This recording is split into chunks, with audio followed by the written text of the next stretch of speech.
Commander Sarah Chen sat in the Great Council chamber, watching hundreds of alien beings debate the future of the galaxy. The massive dome stretched above them like a crystal sky, filled with the voices of dozens of different species. Some spoke with their minds, others with musical tones, and a few used colors that danced across their skin. Sarah was the only human in the room. Her people were still new to this galactic community. Most of the other species thought humans were too simple, too primitive to join their advanced civilization. They communicated with brainwaves and quantum signals, while humans still used their mouths and hands to talk. The debate today was about trade routes through the stellar rim.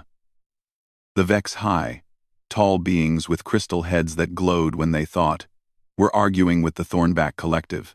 The Thornbacks looked like walking trees with sharp spines, and they shared one giant mind between all of them. When one Thornback thought something, they all knew it instantly. Near the center of the chamber sat Queen Zix Thera of the Luminous Sovereignty. She was the most powerful being in the known galaxy. Her people could read thoughts from across star systems and speak directly into minds without saying a word. The queen's body seemed to be made of flowing light, and a crown of pure energy floated above her head. When she wanted to speak, her thoughts reached everyone at once. Sarah listened to all this through her translation device, a small machine that turned alien thoughts and sounds into words she could understand. It was the only way humans could follow what was happening in these meetings. The debate was getting heated. The ethereal songweavers, who looked like floating jellyfish made of music itself, were singing angry harmonies at the mechanized hegemony. The robot-like beings of the hegemony spoke in perfect mathematical formulas that hurt Sarah's head when translated. Then something strange happened. The first sign was the Vex's High. Their crystal heads suddenly stopped glowing, and they grabbed them with their long, thin hands. Pain filled their faces as they fell from their floating chairs. The sound they made was like breaking glass. Next, the Thornback Collective began to shake. All of them at once started trembling like leaves in a storm. Their shared mind was breaking apart, leaving each one alone and confused for the first time in their lives. They reached out to each other with their branch-like arms, but they could not connect anymore. The ethereal songweavers' music turned to screams. Their beautiful melodies became harsh noise before stopping completely. They floated in the air, opening and closing their mouths, but no sound came out. Even the mechanized hegemony, with their perfect computer brains, began to malfunction. Sparks flew from their metal bodies as their data links failed. Their precise mathematical language turned to static. In seconds, the Great Council chamber became silent. Every advanced form of communication in the galaxy had stopped working. No telepathy, no hive minds, no quantum data streams, no harmonic frequencies, nothing. Sarah stood up slowly, her heart beating fast. She was the only one still able to speak normally. While every other being in the chamber struggled with their broken communication, she could still talk, still gesture with her hands, still show emotion on her face. "What's happening?" she said out loud. Her voice echoed in the suddenly quiet chamber. Some aliens turned to look at her, confusion and fear in their eyes. The queen was the worst affected of all. Queen Zix Thera, who had never been without her mental powers, fell forward onto the crystal floor. Her crown of energy flickered and went dark. The being who could speak to minds across the galaxy was now as voiceless as everyone else. Panic spread through the chamber. Without their advanced communication, the different species could not understand each other. The Razorclaw Federation, who looked like giant metal insects, began clicking their claws in anger. They had always wanted to destroy the Queen's empire, and now she was helpless. The delegation from the Iron Brotherhood started moving toward the Queen. These warriors were covered in black armor, and had always respected only strength. Without diplomacy to hold them back, they saw a chance to claim power. Sarah realized what was about to happen. The Queen, who had protected peace in the galaxy for centuries, was about to be killed by those who saw her weakness. Without thinking, Sarah ran down the steps from her section. Her boots clicked on the crystal floor as she moved between the advancing aliens and the fallen Queen. She drew her simple human sidearm, a basic energy pistol that looked primitive compared to the weapons around her. "Stop right there," she said, pointing the weapon at the Iron Brotherhood warriors. They were twice her size and covered in armor that could probably stop her shots. But they paused. The lead warrior tilted his massive head, confused. He had never seen such a small being challenge him. In his mechanical voice box, he spoke in his own language, but Sarah could not understand without her translator working. Sarah knelt next to the queen, keeping her weapon aimed at the potential attackers. Queen Zixthara looked up at her with eyes like distant stars. The queen tried to speak with her mind, but nothing happened. For the first time in her long life, she was truly alone in her own thoughts. "It's okay," Sarah said softly to the queen. "I don't know what's happening, but I won't let them hurt you." More species began to gather around them. Without communication, old enemies were remembering old grudges. The chamber that had been a place of peace was becoming dangerous. Sarah could see weapons being drawn and aggressive postures being taken. She stood up, placing herself firmly between the queen and everyone else. Her small human form looked tiny compared to the massive aliens surrounding them. But she did not back down. "You want her? You go through me," she said, knowing they could not understand her words but hoping they would understand her meaning. The galaxy had fallen silent, but one human voice still spoke. One human still stood guard, and in that moment, humanity's greatest weakness became their greatest strength. Hours passed in the silent council chamber. Sarah had not moved from her position next to the queen. Her legs ached, and her arm was tired from holding her weapon. But she stayed alert. Around them, the different alien species had formed groups, whispering in their own languages and watching each other with suspicion. The Iron Brotherhood warriors had backed away, but they had not left. Their leader kept looking at Sarah with what she thought might be confusion. These beings had conquered dozens of worlds through pure strength, but they had never seen someone so small stand against them without fear. Queen Zixthara had tried several times to use her mental powers, but nothing worked. Sarah could see the frustration and fear in the queen's glowing eyes. The ruler of the most powerful empire in the galaxy was now as helpless as a child. "Can you understand me at all?" Sarah asked quietly, kneeling next to the queen. The queen looked at her and slowly nodded. That was something, at least. Sarah pointed to herself. "Sarah," she said clearly. Then she pointed to the queen and raised her eyebrows in a question. The queen seemed to understand. She pointed to herself and moved her lips, but no sound came out. Her people communicated only with their minds, so her vocal cords had never developed properly. Sarah tried a different approach. She held up one finger, then two, then three. The queen's eyes brightened and she held up 4 fingers in response.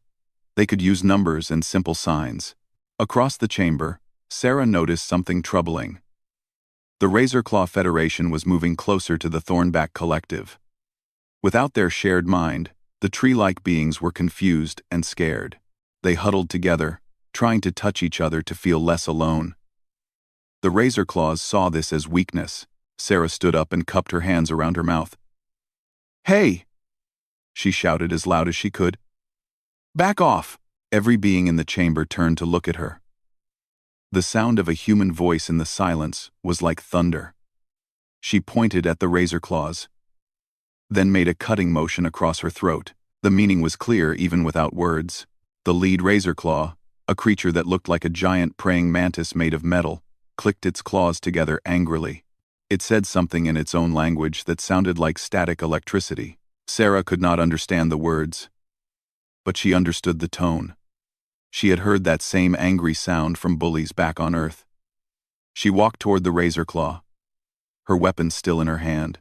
"I said back off," she repeated, making shooing motions with her free hand. The Razorclaw was 3 times her height and had claws that could cut through steel, but something in Sarah's manner made it hesitate.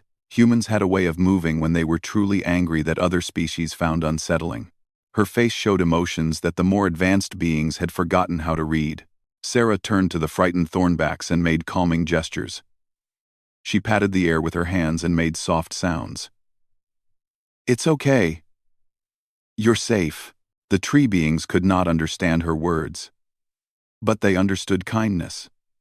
One of them, smaller than the others, moved closer to Sarah. It reached out with a branch-like arm and gently touched her shoulder. This simple contact seemed to calm the thorn back. Sarah realized something important. These advanced species had forgotten the power of basic touch, of simple comfort. They had relied so much on their mental connections that they had lost the ability to comfort each other in person. Sarah spent the next few hours moving around the chamber, using hand gestures and body language to keep different groups from fighting. She pointed, she gestured, she made faces to show approval or disapproval. To the advanced aliens, her methods seemed incredibly primitive, but they worked. The ethereal songweavers were floating near the ceiling, trying desperately to make music. Sarah caught their attention and began to clap her hands in a simple rhythm. Clap, clap, pause, clap, clap, pause. After a while, one of them began to pulse with light in the same pattern. Soon, all the songweavers were pulsing together, creating a simple but beautiful light display. The mechanized hegemony robots were having the worst time. Their computer brains kept trying to connect to networks that no longer worked. Some of them were stuck in error loops, repeating the same motions over and over. Sarah approached the nearest robot and gently touched its metal arm.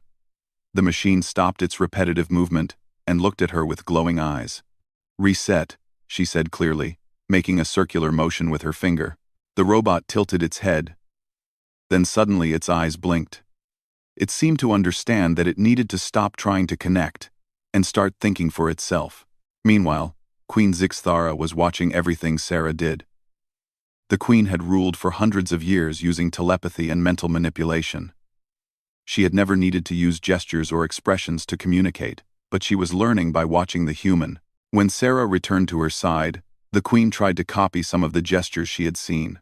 She pointed at Sarah, then placed her hand over her heart in a gesture of gratitude. Sarah smiled and nodded. "You're welcome."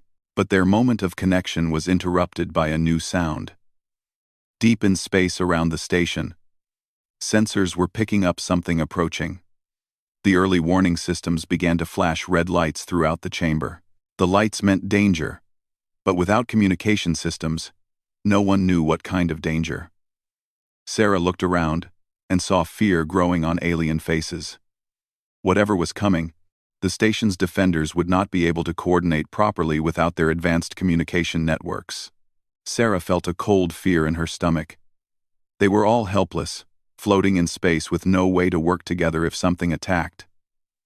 The galaxy's greatest weakness had just been exposed. The queen grabbed Sarah's arm and pointed toward the viewing screens. In the distance, dark shapes were moving between the stars. Ships unlike anything Sarah had ever seen were approaching the station. They seemed to bend light around them, making them hard to see clearly. Sarah realized with growing horror that this was not an accident. Someone had planned this. The communication breakdown was not a system failure. It was an attack. Someone had silenced the galaxy on purpose, and now they were coming to finish the job. She looked down at the queen, then at all the confused and frightened aliens around them. For the first time since arriving at the Galactic Council, Sarah understood that Earth's primitive humans might be the only hope these advanced civilizations had left. The attack began without warning. The dark ships that had been moving through space suddenly appeared right next to the Council station. They seemed to step out of empty space itself, their black hulls absorbing light like hungry shadows. Explosions rocked the station as the mysterious attackers opened fire. The lights flickered, and the floor shook under everyone's feet. Sarah grabbed Queen Zixthara's arm to keep her from falling as debris fell from the ceiling above them. Panic filled the council chamber. Aliens ran in all directions. But without their communication systems, they could not coordinate an escape or defense. The mechanized hegemony robots tried to access the station's defensive systems, but their network connections were still dead. The Vexhai attempted to use their mental powers to guide others to safety, but their telepathy remained broken. Sarah looked around at the chaos and made a decision. Someone had to take charge, and she was the only one who could still communicate effectively. "Listen to me," she shouted at the top of her lungs. Her voice cut through the noise of explosions and frightened alien sounds. "Everyone, look at me." She climbed onto one of the raised platforms in the center of the chamber and waved her arms above her head. Slowly, The different species stopped running and turned to look at the small human who was trying to get their attention. Sarah pointed to the exits around the chamber. "Emergency evacuation," she called out. Even though she knew most of them could not understand her words, she made exaggerated motions toward the doors, then pretended to run in place. Some of the aliens understood and began moving toward the exits, but Sarah realized they needed more than just evacuation. They needed to fight back, and that required coordination. She spotted a group of Iron Brotherhood warriors standing near the wall. These beings were soldiers, but without orders from their commanders, they were lost. Sarah jumped down from the platform and ran to them. The lead warrior looked down at her with his glowing red eyes. Sarah pointed to herself, then to him, then made a saluting motion. She was trying to tell him that she was taking command. The warrior tilted his massive head. In his mechanical voice, he said something in his own language. Sarah could not understand the words, but his tone seemed confused. Sarah tried a different approach. She picked up a piece of fallen debris and threw it at the wall with force. Then she pointed at the warrior's weapon and made shooting motions. "Fight," she was saying. "Attack back." The warrior seemed to understand. He nodded and raised his weapon. But then he pointed around the room and made a questioning gesture. How could they coordinate without communication? Sarah thought quickly. She remembered her military training from Earth before humans had joined the galactic community. Human armies had fought for thousands of years without telepathy or computer networks. They had used signals. She held up her hand to get the warrior's attention, then made a simple gesture. She pointed forward, then moved her hand in a chopping motion. Advance and attack. Then she pointed backward and made a pulling motion. Retreat. The warrior watched carefully and repeated the gestures. Sarah nodded and smiled, then taught him a few more basic signals.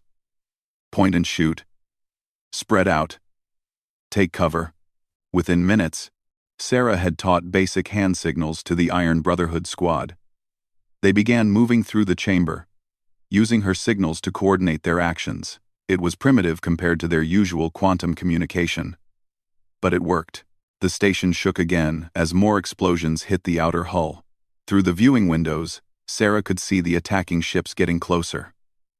They were strange vessels that seemed to flicker in and out of reality. She had never seen anything like them before. Queen Zixthara touched Sarah's shoulder and pointed to one of the wall displays.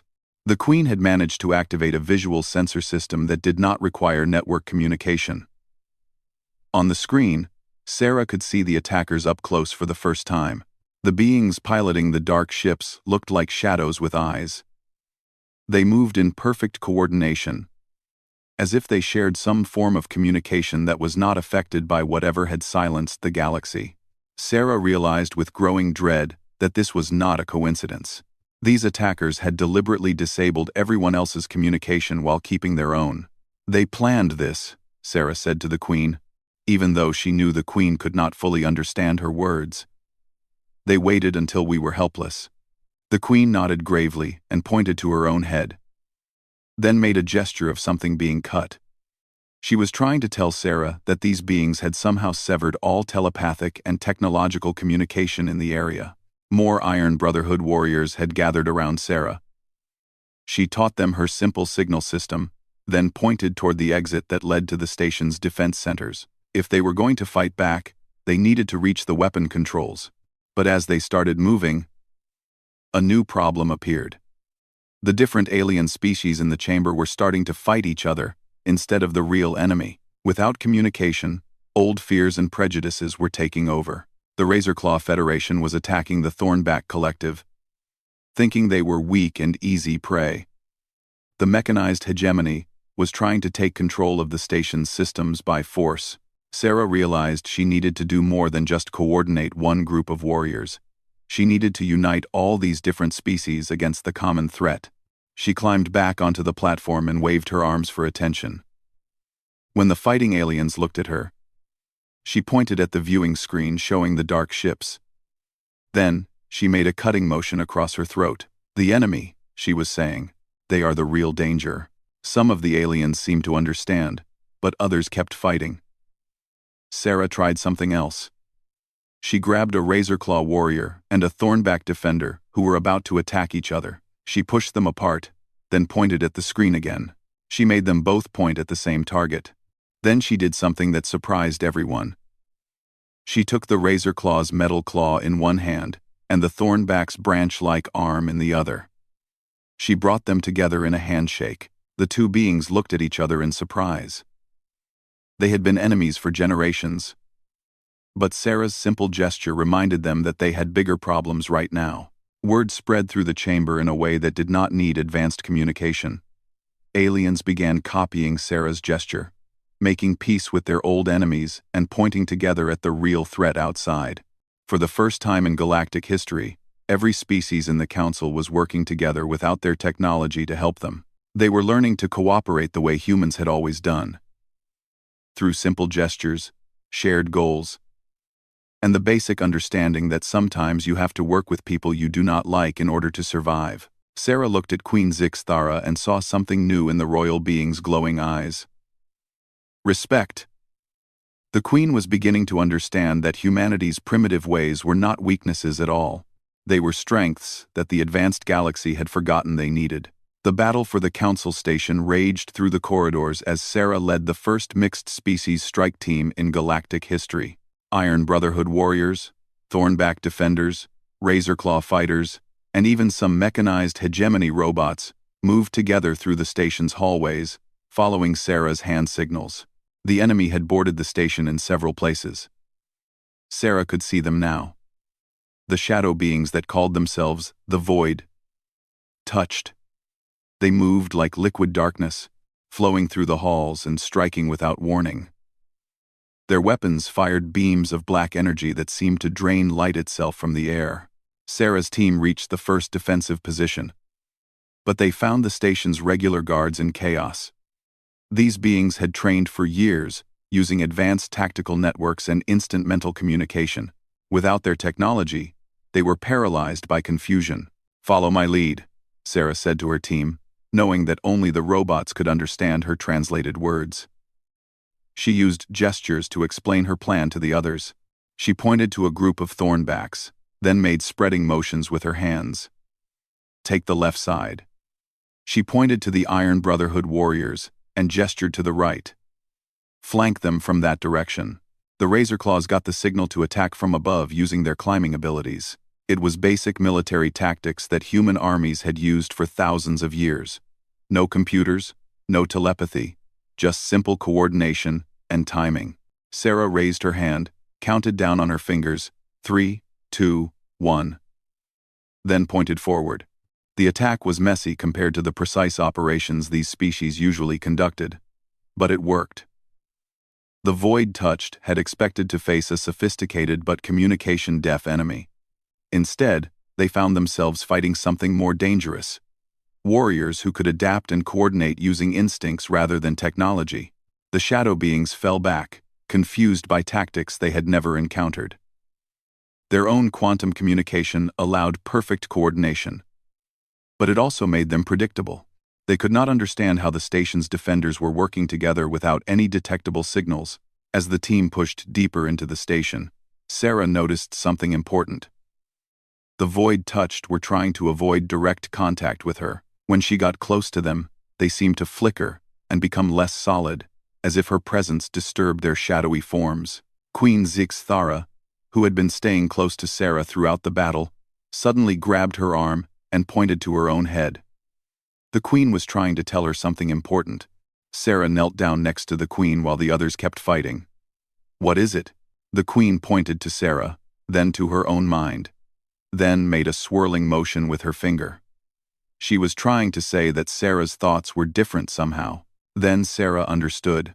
The Queen was telling her that human minds worked differently from other species. While everyone else had evolved to use telepathy or quantum links, humans had developed chaotic, emotional thinking that was harder to predict or control. The Void Touched communicated through quantum entanglement, perfectly ordered and logical. But human thoughts were messy, full of emotions and random connections that did not follow neat patterns. This chaos was actually protecting Sarah from the enemy's mental influence. Sarah had an idea. She gathered her team around her and began teaching them something new. She showed them how to think like humans, how to let emotions guide their actions instead of pure logic. "Get angry," she shouted to the Iron Brotherhood warriors, making fierce faces and aggressive gestures.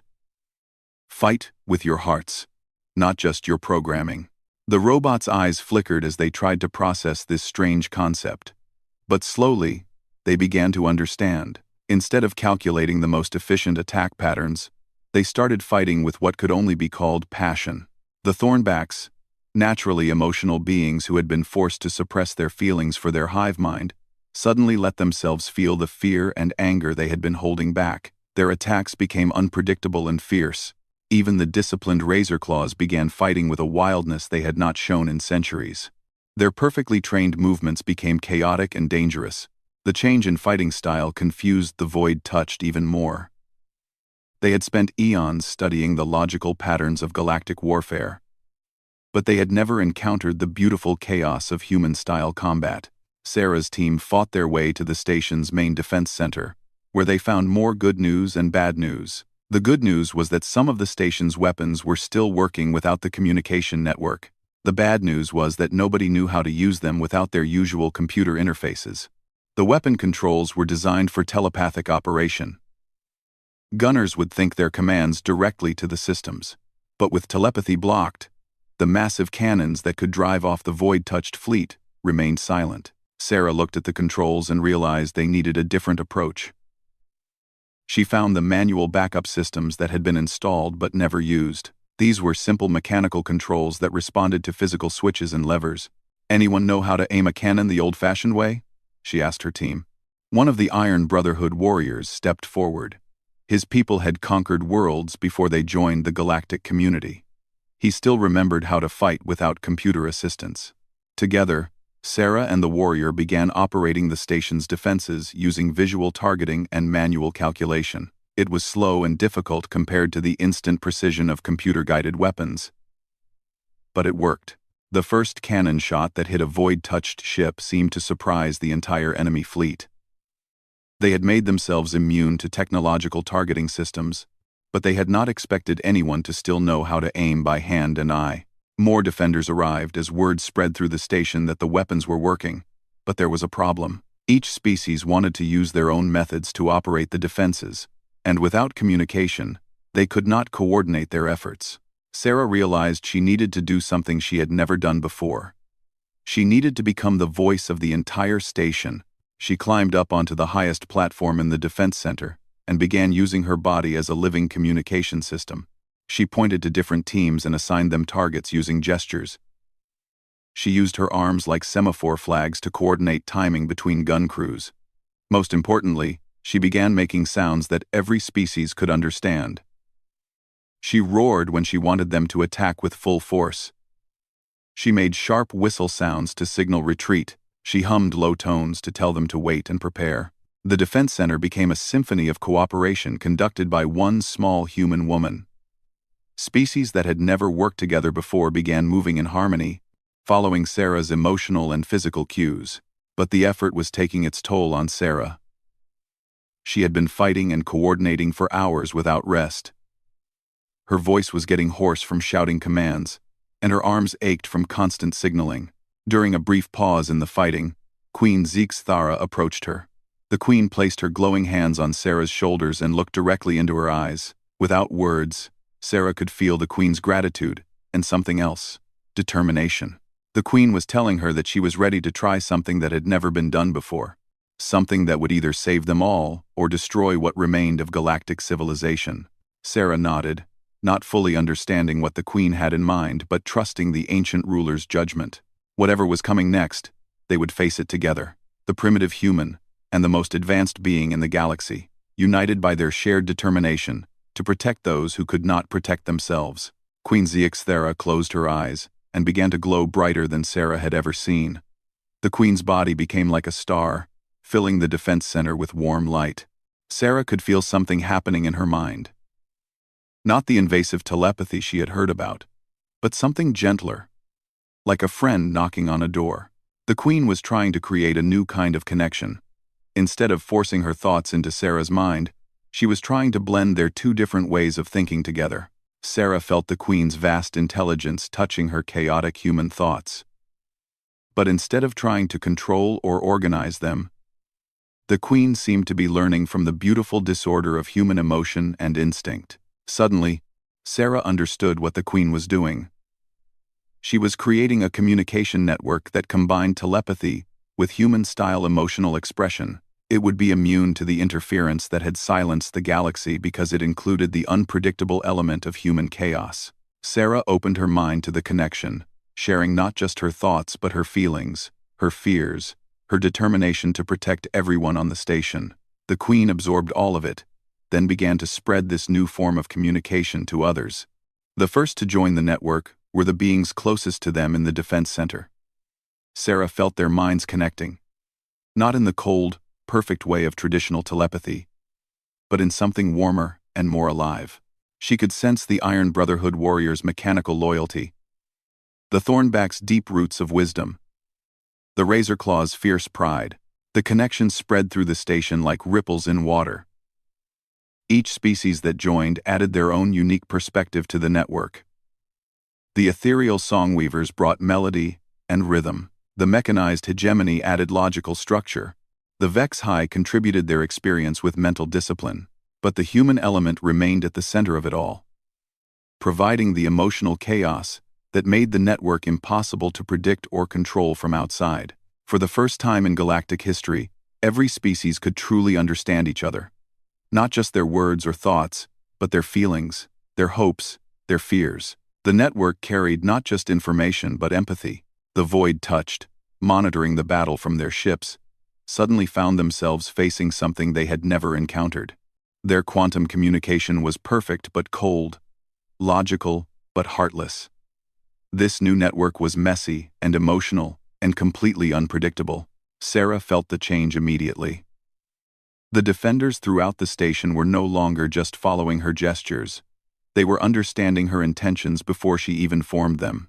The Queen's telepathy carried Sarah's tactical instincts to every warrior, while Sarah's emotional connection helped everyone feel like part of one enormous family fighting together. The counterattack began with a coordination the galaxy had never seen. Every weapon on the station fired at exactly the same moment, guided not by computer calculations but by shared intuition. The Void-touched ships, expecting to face scattered and confused resistance, found themselves overwhelmed by perfectly synchronized chaos. But the enemy was not finished. The largest of their shadow ships began to change, growing darker and more solid.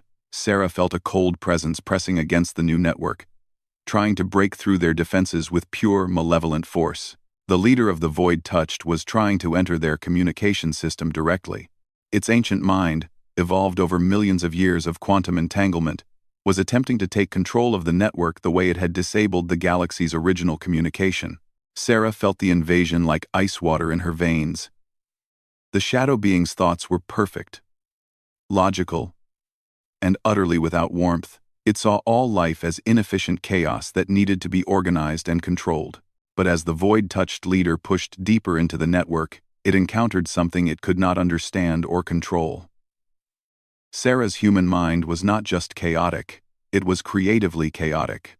Her thoughts jumped between ideas in ways that no logical system could predict. More importantly, her emotions were connected to every other being in the network. When the shadow touched her mind, it also touched the fierce loyalty of the Iron Brotherhood, the deep wisdom of the Thornbacks, the proud independence of the Razorclaws, and the creative passion of the Songweavers. The Void-touched leader had conquered countless civilizations by overwhelming their logical defenses with superior logic. But it had never tried to dominate a network held together by love, friendship, and mutual protection. The shadow being's perfect mind began to break down as it was flooded with emotions it could not process. Loyalty confused it. Hope blinded it. Love drove it insane with incomprehension. Sarah felt the moment when the enemy leader's control shattered. Across space, the Void-touched fleet began to flicker and fade as their quantum communication network collapsed.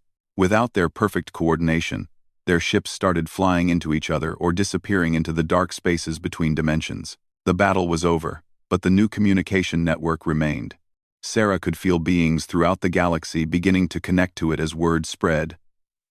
Species that had never been able to understand each other were suddenly sharing thoughts and feelings across vast distances. Queen Zixthara opened her eyes and smiled at Sarah. Through their connection, the Queen shared a concept that would have taken hours to explain with words. She was going to formalize this new network as the foundation of galactic civilization. "You want me to help run this thing?" Sarah asked, understanding the Queen's offer. The Queen's response came not in words, but in images and emotions.